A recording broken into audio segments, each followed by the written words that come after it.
आचार्याः पितरः पुत्रास्तथैव च पितामहाः मातुलाः श्वशुराः पौत्राः शालाः सम्बन्धिनस्तथा एतान् हन्तुमिच्छामि घ्नतोऽपि मधुसूदन अपि त्रैलोक्यराज्यस्य हेतोः किं नु मही कृते।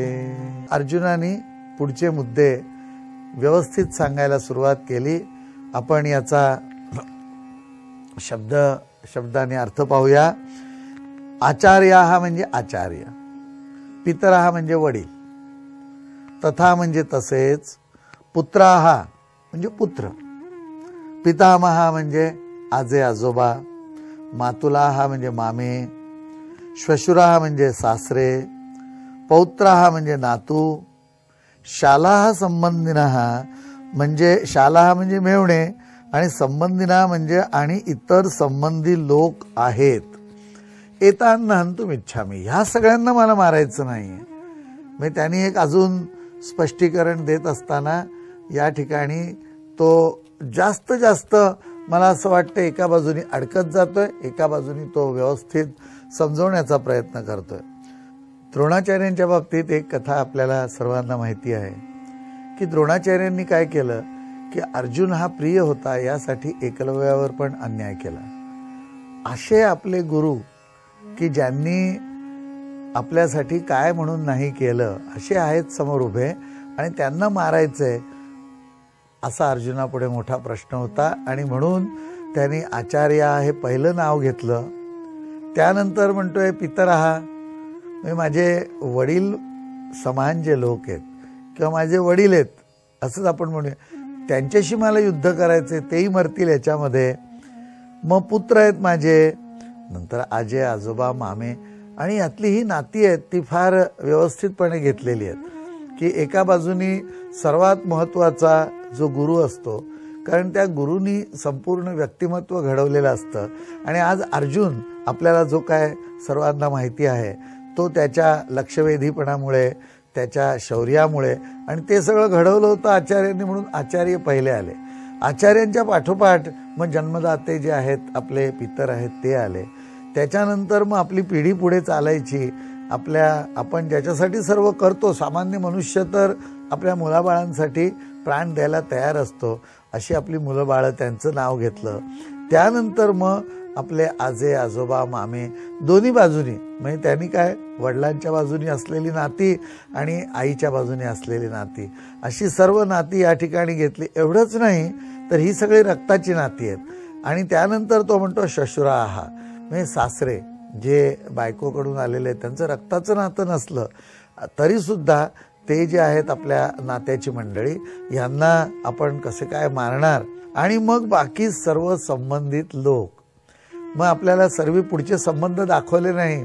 मी नेहमी असं म्हणतो की लग्न करत असताना एखादा मनुष्य किंवा एखादी स्त्री ही फक्त असं म्हणते की मी हा माझा नवरा किंवा ही माझी बायकोन, तेवढंच नातं होतंय।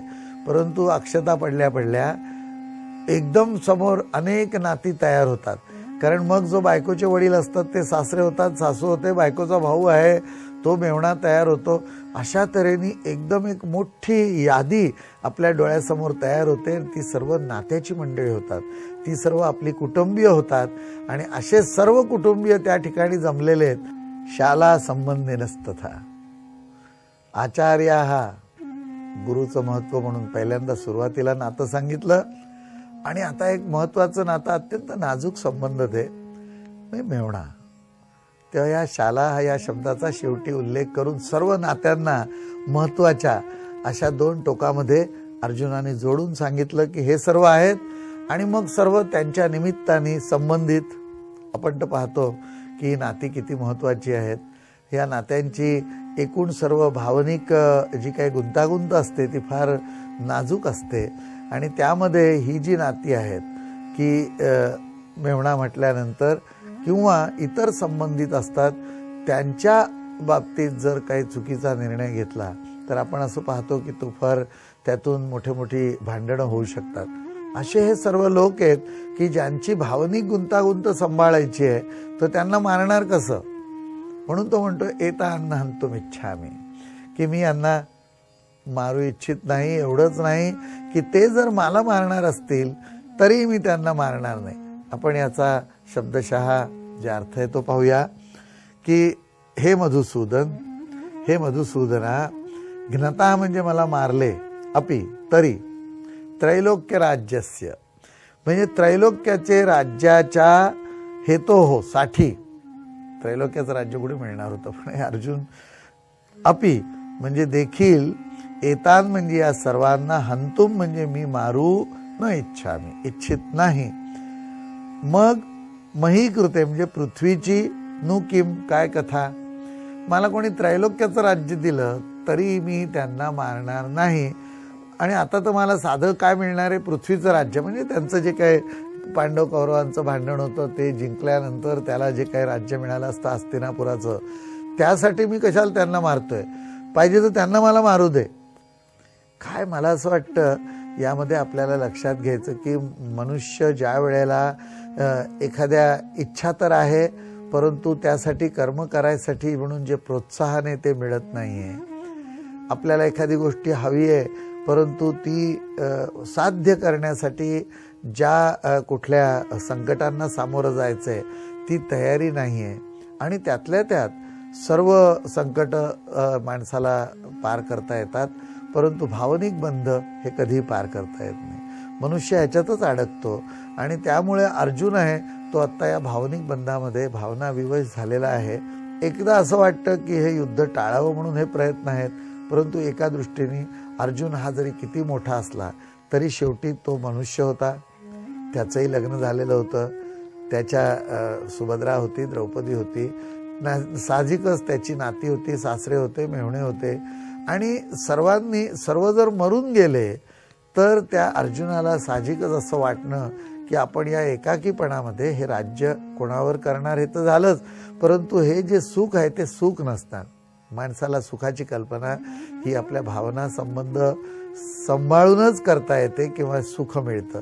खरं पाहताना युद्धामध्ये काही ते मरतीलच असं नाही, परंतु अर्जुनाला कल्पना होती की महायुद्ध आहे आणि या महायुद्धामध्ये बहुतेक सर्व मंडळी मरणारच आहेत.